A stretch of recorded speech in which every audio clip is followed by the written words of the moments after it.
السلام علیکم خواتین و حضرات، آئیے شروع کرتے ہیں آج کا حسب حال۔ میں ہوں آپ کا میزبان جنید سلیم، شو میں میرا ساتھ دے رہی ہیں ناجیہ بیگ اور ہم سب کو بہت عزیز عزیزی۔ السلام علیکم ناظرین، السلام علیکم۔ آج پا جنید میں تمہیں یہ جو صورتحال ہماری سیاسی بن گئی ہوئی ہے نا ملک کی، اور جتنا کھلارا سا پڑ گیا ہوا ہے اور جتنی انگلیاں اٹھ رہی ہیں اور ایک دوسرے پہ ہم اٹھا رہے ہیں، اس ساری سیاسی صورتحال میں 3 چیزیں ایسی بتانے لگا ہوں جو میں کئی دنوں سے سوچ رہا ہوں کہ اگر یہ 3 چیزوں کا سیاستدانوں سے سیاست سے خاتمہ ہو جائے تو ساری سیاست ہماری بہترین ہو سکتی۔ نسخہ بنایا ہے کوئی تم نے؟ جی جناب، نسخہ بنایا ہے، کوئی دکان نہیں کھولی، ویسے ہی پرائیویٹ طور پہ ایک نسخہ بنایا ہے۔ اچھا، آپ کو یار سجن ہو تو بندہ بنا نہیں دیتا نسخہ کے پائی۔ نہیں وہ جو تمہارا حکیم بد پرہیز اس سے پوچھا ہے؟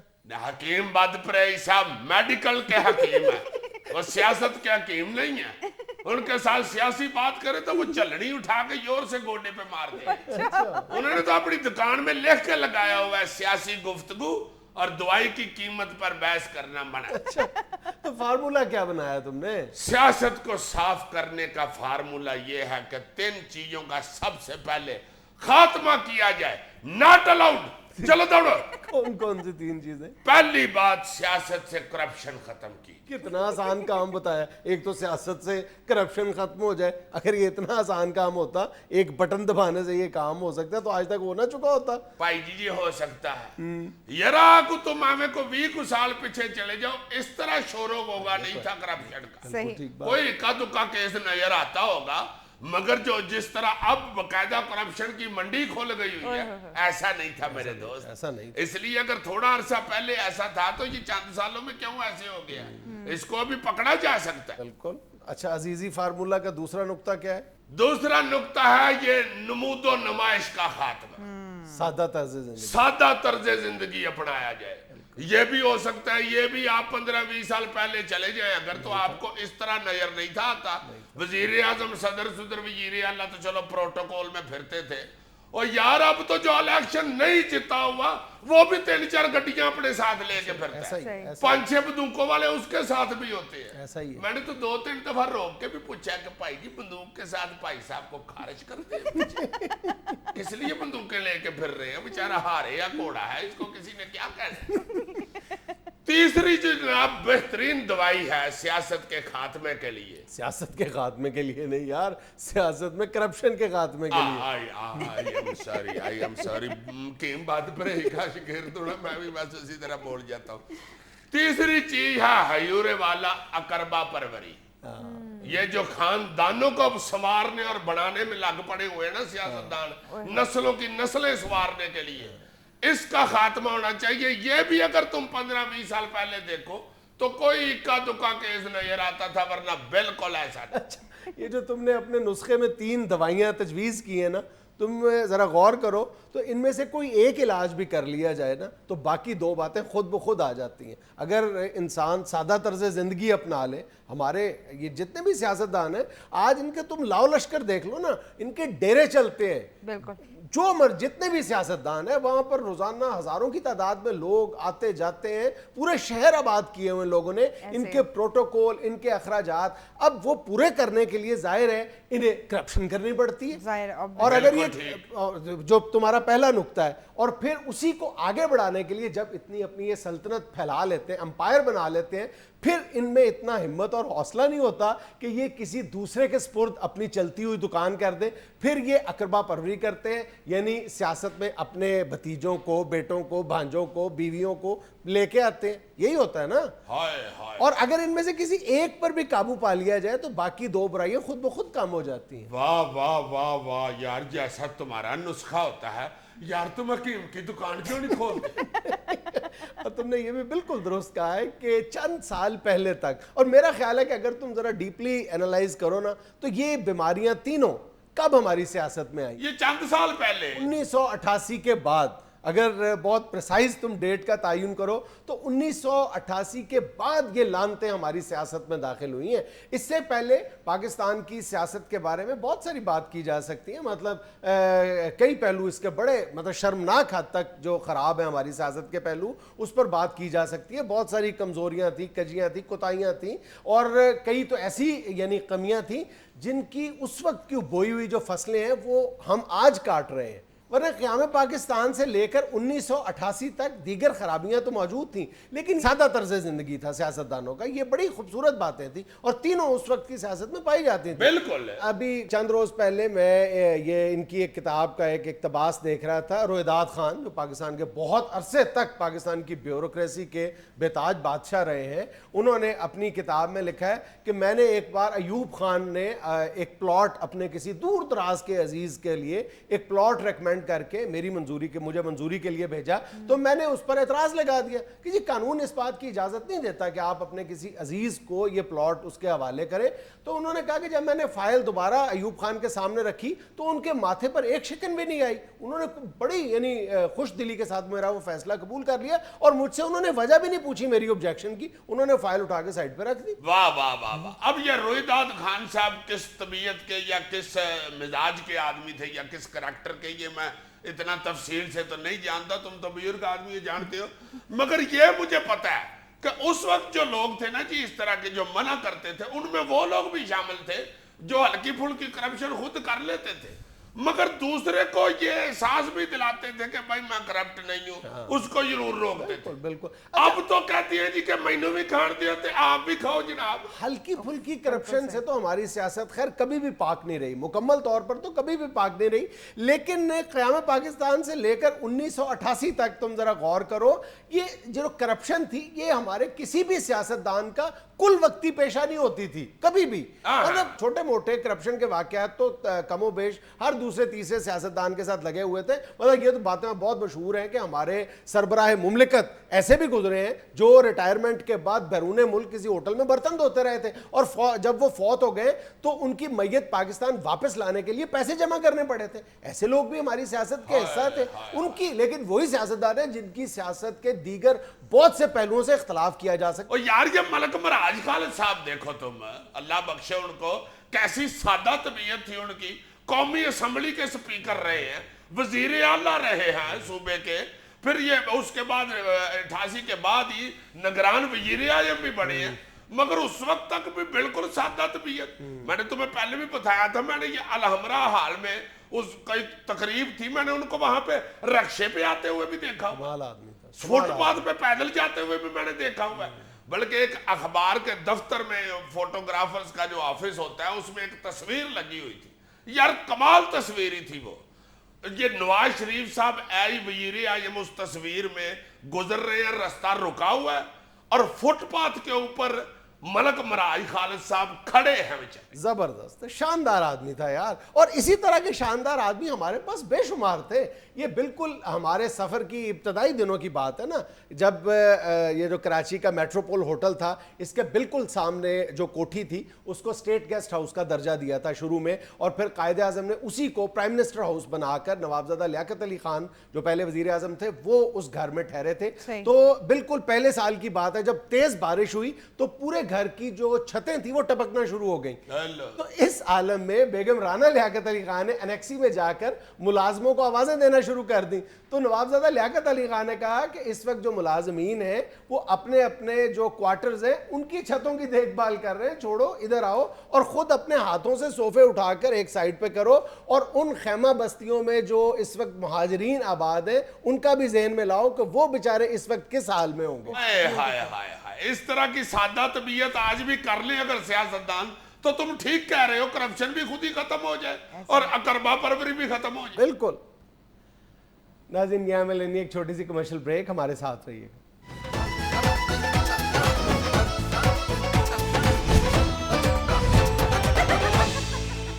وزیر اعلیٰ سندھ قائم علی شاہ نے پارٹی ہائی کمانڈ سے درخواست کی ہے کہ وزارت داخلہ کا قلمدان میرے پاس ہی رہنے دیا جائے. بہت اچھے جناب قائم علی شاہ صاحب, حضور اللہ تعالیٰ آپ کو زندگی صحت تندرستی دے. آپ کی جناب جتنی عمر ہو گئی آپ یہ کیوں کہتے ہیں کہ قلمدان میرے پاس رہنے دیں؟ آپ کہا کریں کہ یہ پتل کا اغالدان میرے پاس رہنے دے, یا یہ ہاتھ والی کھنڈی میرے پاس رہنے دے, یہ دوائیوں والا ڈبہ میرے پاس رہنے دے, اور ایک پانی کا گلاس بھی میرے پاس رہنے دے, یہ دور نزدیک والی اینک بھی میرے پاس رہنے دے, یا کو میرا دوترا پوترا میرے پاس رہنے دے, یا زیادہ سے زیادہ 100-150 روپیہ میرے پاس رہنے دے. حضور اس عمر میں آپ کہہ رہے ہیں کہ وزارت کا قلمدان میرے پاس رہنے دے. آپ کے پاس تو اس عمر میں سادہ قلمدان نہیں رہنے دینا چاہیے. کافی عرصہ پہلے اس نے یہ فلسفہ پیش کیا تھا کہ قائب علی شاہ صاحب بہت معمر آدمی ہے. آج اس کو پھر پتہ نہیں کہاں سے بات یاد آ گئی. اور بھائی جی قائم علی شاہ صاحب اتنے پرانے ہیں سیاست میں. ہائے ہائے ہائے ہائے, جب یہ سیاست میں آئے تھے نا اس وقت کہاں چٹے ہوتے تھے, کہاں تو پھر پھر کے کالے ہو گئے ہیں. قائم علی شاہ صاحب نے سیاست نہیں چھوڑی. جب پہلی دفعہ قائم علی شاہ صاحب وزیر اعلیٰ بنے تھے نا اس وقت پیروں والے سپ ہوتے تھے. پھر کے سپ کے پیر کس گئے ہیں, وہ پھر بھی آج وزیر اعلیٰ. امریکی صدر اوباما نے پریس کانفرنس کے دوران آواز کسنے پر صحافی کو تھپڑ مار دیا. اوباما نے؟ یس. تو بری بات ہے نا کہ بندہ اچھا پلا تقریر کر رہا ہو تو حال میں سے کوئی آواز لگا دے, اے کھڑکنے. ہوتے ہیں اس طرح کے لڑکے یار. میرا خیال ہے اس نے صرف اتنا ہی کہا ہوگا, ڈیئر کنٹری مین میں تو دریا ہوں سمندر میں اتر جاؤں گا. آگے سے کسی نے کہہ دیا ہوگا بلے ڈڈو دیا پترا. غصہ تو پھر بندے کو چڑھنا ہی ہے. ہاں ورنہ یار اوباما پڑھا لکھا بندہ ہے, بدتمیز آدمی نہیں ہے. کو بات کو وڈی ہوئی ہے جس پہ اس کو غصہ چڑھا ہے. میرا خیال ہے حال میں سے کسی نے آواز لگا دی ہے, جا چڈوا مشل دے تھلے لگا. یا پھر میرا خیال ہے اس نے تقریر میں یہ کہا ہوگا کہ میں اس لیے یہ بات کھل کے نہیں کر رہا کہ دیواروں کے بھی کان ہوتے ہیں. بیچ میں سے کسی نے کہہ دیا ہوگا ہوتے ہیں جی دیواروں کے کان مگر تاڑے جڈے نہیں ہوتے. ہائے ہائے ہائے, پر اس کے اتنے بڑے کنوں کا ہمیں کوئی فائدہ نہیں. تم نے اس کے کانوں سے کیا فائدہ لینا ہے یار. دیکھو ہم چیخ کے کہہ رہے ہیں کہ یہ جو سلالہ پر تم نے حملہ کیا ہے اس پہ معافی مانگو. بجائے معافی مانگنے کی آگے سے نامراد کہہ رہا ہے نیٹو سپلائی کھولو. ایسا ٹیٹ اور شرم سے کاٹے والا بندہ ہے یہ. اس طرح کا ایک بندہ مسجد سے جوتی اٹھاتا ہوا پکڑا گیا نا, مولوی صاحب نے کہا اس نے جوتی اٹھائی ہے اس کی ٹینڈ کرو. وہ بندہ آگے سے ایک پیر واپس کر کے کہتا ہے بھائی جی ٹینڈ نہ کرنا فوجی جامت کر. گورنر پنجاب لطیف کھوسا نے کہا ہے کہ ملک مزید سیاسی تماشوں کا متحمل نہیں ہو سکتا. بہت اچھے کھوسا صاحب, آپ یہ بات ہمیں کیوں بتا رہے ہیں حضور؟ جناب یہ سیاسی تماشے بند کرنے کی بات آپ ایک دوسرے کو ٹیلی فون کر کے بتائیں. چلو کال مہنگی ہے تو ایس ایم ایس ہی کر دے حضور, کیونکہ یہ تماشے آپ اور آپ کے بھائی بہن ہی کر رہے ہیں. کچھ جاپان سے مداری نہیں آیا ہوا یہ کرنے کے لیے. ہمارے سیاستدان بھی سیاسی تماشے اس وقت بند کرتے ہیں جب بوٹوں والے آگے کہتے ہیں چکو اپنا باندر بکرا تے توتا نکلو تو. چلو شاباش. پاکستان نے اب تک مزید کسی نئے قرضے کی درخواست نہیں کی. I M F. واہ واہ واہ واہ واہ واہ, یہ کس دن کی خبر ہے جی؟ ہفتے کی عزیز صاحب. آج اتوار ہے. واہ واہ واہ یار, دیکھو پورا ہفتہ ہو گیا ہم نے قرضہ ہی نہیں مانگا. بلے بلے بلے بڑی بات ہے. آئی ایم ایف صاحب آپ اداس نہ ہو جناب, فکر نہ کریں, آ جائیں گے. اور یہ کوئی ایسی بات نہیں ہے. اصل میں منڈے کو کاسا دے کے کسی اور ملک میں بھیجا ہوا ہے, وہ واپس آتا ہے نا تو پھر کاسا لے کے آپ کی طرف آتی ہے. جناب آپ کے پاس ہی آنا, ہماری کون سی ملیں چل رہی ہیں؟ آپ ہی ہیں ہمارا اور کون ہے؟ آپ جناب ہمارا اس ہفتے کا رکھ لینا, اگلے ہفتے کٹھا آ کے لے جائیں گے, فریج میں رکھ لیں. ہاں یار وہ ہوتا ہے نا عید والے دن نکرانی کو گوشت دیتے ہیں تو وہ کہتی ہے باجی فریج رکھ لو کالے کٹھا لے جائیں گے. آپ بھی جناب ہمارا اس ہفتے کا فریج میں رکھ لیں, کٹھا لے جائیں گے. آپ سے ہی لینا ہے حضور, ساڈے کڑے منڈے کام تے لگ گئے. ہائے ہائے ہائے, جیوندا رہے آئی ایم ایف. دیکھو کیسا سخی ہے, خود یاد کر رہا ہے یار, منگن والا ہی دیا ہے. اللہ نے بڑا دینا آپ کو آئی ایم ایف صاحب. بلے بلے, اللہ پاک لگے رہن, برانچاں ود دیا رہن, اللہ اور زیادہ دے جناب. اور اس دفعہ جناب پیسے کے ساتھ ساتھ ایک کالی ککڑی اور 4 پرانے سوٹ بھی دینے ہیں. ہمارے وزیروں کے سوٹ تھوڑ گئے ہیں جناب, اور کالی ککڑی کا ہم نے الیکشنوں کا صدقہ دینا ہے. اللہ خیر کرے, بڑا اللہ نے دینا ہے آپ کو جناب. مری ایکسپریس وے سے ملکہ جنگلات میں آگ بھڑک اٹھی, وسیع رقبے کو اپنی لپیٹ میں لے لیا. یہ جو مری کے پاس جنگل ہے, جی. ہیلو, یار یہ گورنمنٹ کو چاہیے یہ اس روڈ کے اوپر جتنی بھی پانوں سگٹوں کی دکانیں ہیں نا فوری طور پہ بند کرائیں. کیوں؟ اور یار اس جنگل میں باندر بہت زیادہ ہیں. یہ کو باندر آ کے دکان سے ماچس لے گیا, اس نے جا کے سارا جنگل ہی ساڑ دیا. تمہیں پتا باندر کے ہاتھ میں ماچس آئی ہو یا بابروان کے ہاتھ میں مائک آیا ہو, دونوں ہی ساڑ دیتے.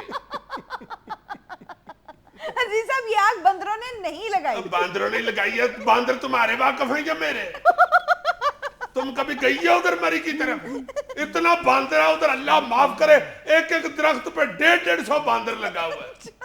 اتنا باندر, چونسے باندر, لنگڑے باندر, دیسی باندر, کالا کولو باندر. حال ہے بنتا کوئی لنگڑا باندر اور کالا کولو, مگر ادھر لگے ہوئے اتنا باندر. اور سموکنگ کرتے ہیں. میں نے تو پہلے بھی ایک دفعہ کہا تھا ادھر نو سموکنگ کے بورڈ لگائیں جنگل میں. یہ ریچھے ایک دن اس جنگل سے گزرا اور ان باندروں کو سگٹ لگا گیا. نام مراد میں ان کو کہہ دیا کاکا پتر کدھر ہے درختوں تے چھالا مار دے پھر دیو, کیوں ڈیک کے لات بات اڑاؤ. وہ دسہری کے ساتھ ہی ایک لنگڑا باندر بیٹھا ہوا تھا. اس نے چھال ماری ہے تو بیچارے نے دوجی لات بھی توڑا دی. ریچھ نے اس کو سگٹ پکڑا دیا. لے میرے پتر پی چھڑ دے لات دی جان, دفع کرا پتر, تو کیڑا مداری نال ڈیوٹی تے جان پتر, تو پرائیویٹ پٹوسیاں ہی مارنیاں نے, جنیاں وج گئیاں نہیں تے رہن دے. بڑی سگٹ پی میرا پتر, لا کشت پرباش ہو جا بیٹے متیرا. سوٹا لانا ہے سگٹ نال کھرکنا نہیں. نام مرادہ کیوں وکھی ساڑنی ہوں, یہ دے کہ آگ لگی شاید نہیں لگا. پی میرا پتر, کھچ کے لا سوٹا, کھچ کے. ناظرین کچھ اشتہارات کے لیے ایک چھوٹا سا وقفہ, حاضر ہوتے ہیں چند لمحے بعد.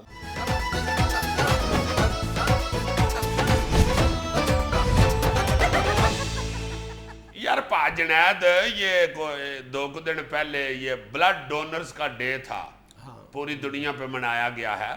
وہ ہم اپنے کو دوسرے رولوں میں ہی پڑے رہے ہیں, اس کا یہ کر ہی نہیں کر سکے. یار یہ بڑا اہم ٹاپک ہے اور بڑی اہم گفتگو ہے, اس پہ تو ضرور کو بات کرو. تم شروع کرو. یار میں بات کرنے کو کہہ رہا ہوں, کو بلڈ دینے کو تو نہیں کہہ رہا. تم تو ایسے گھبرا رہے ہو. بلڈ دینے سے گھبرانا چاہیے؟ نہیں, بات تو تم نے ایسی کی ہے, گھبرانا تو بالکل نہیں چاہیے. بالکل نہیں گھبرانا چاہیے, لیکن ہمارے ہاں اکثر لوگ گھبراتے ہیں, یہ تو فیکٹ ہے نا. نہیں یار, جس طرح کے ہمارے لوگ ہیں, میں تو دیکھتا ہوں کہ اللہ کے فضل سے اس طرح کی مدد کرنے کے لیے ایک دوسرے کی فوراً پہنچتے ہیں. ہمارا کلچر تو یہی بتاتا ہے ہمیں کہ ہمارے پاس شاید خون کی بہتات جمع ہونی چاہیے, ایسا ہی ہے نا. جس طرح کا ہمارا کلچر ہے, مطلب انٹر لنکڈ لوگ ہیں, بہت زیادہ ایک دوسرے سے محبت کرتے ہیں, اور خاص طور پر کسی مصیبت کے وقت, حادثے کی صورت میں. ہاں, یہ زلزلہ آیا, جب یہ سیلاب آتا ہے تو اربوں روپے اکٹھے ہو جاتے ہیں. اور جب بھی کوئی حادثہ ہوتا ہے تو خون دینے والوں کی لمبی لمبی یعنی قطاریں لگ جاتی ہیں, ایک دوسرے پر سبقت لے جانے کی کوشش ہوتی ہے. ایسا ہی ہے. لیکن یہ ایک عجیب و غریب بات ہے کہ ہمارے ہاں خون دینے والوں کی بہت زیادہ کمی ہے. اچھا جی. ایک اندازے کے مطابق ہمارے ہاں سالانہ 35 سے 40 لاکھ خون کی بوتلوں کی ضرورت ہے, لیکن جو جمع ہوتی ہیں وہ 12 سے 15 لاکھ کے قریب ہے. اللہ پھاڑے, اتنا زیادہ فرق ہے یار. جی بالکل. نہیں تو کیوں اتنا فرق ہے؟ یہاں پہ لوگ تو بیچارے چاہتے ہیں کہ مدد کی جائے دوسرے. پرابلم یہ ہے کہ ہمارے ہاں تقریباً 70% جو خون حاصل کیا جاتا ہے وہ یا تو ادلے بدلے میں ہوتا ہے, یعنی ایکسچینج کیا جاتا ہے بلڈ, یا خون خریدا جاتا ہے. اس کی سب سے بڑی وجہ یہ ہے, ایک تو ہمارے ہاں اویئرنیس نہیں ہے کہ خون صرف ضرورت کے وقت نہیں دینا چاہیے, خون دیتے رہنا چاہیے. اور دوسری بات یہ ہے کہ ہمارے ہاں خون پراپر سٹور کرنے کی فیسلٹیز موجود نہیں, یعنی جو بلڈ بینکنگ کا ایک ماڈرن سسٹم ہے وہ ایگزسٹ نہیں کرتا. اچھا, یہ جو بلڈ بینک بنے ہوئے ہیں ویسے کچھ تو ہمارے ہاں بنے ہوئے ہیں, یعنی ان کی بہت گراں قدر خدمات ہیں خون کے حوالے سے. فاطمید فاؤنڈیشن ہے, اس کے علاوہ ہلال احمر جمع کرتا ہے. سندس فاؤنڈیشن کا بڑا لاجواب کام ہے, کم و بیش پنجاب کے میرا خیال 10 سے زیادہ شہروں میں ان کی برانچز موجود ہیں.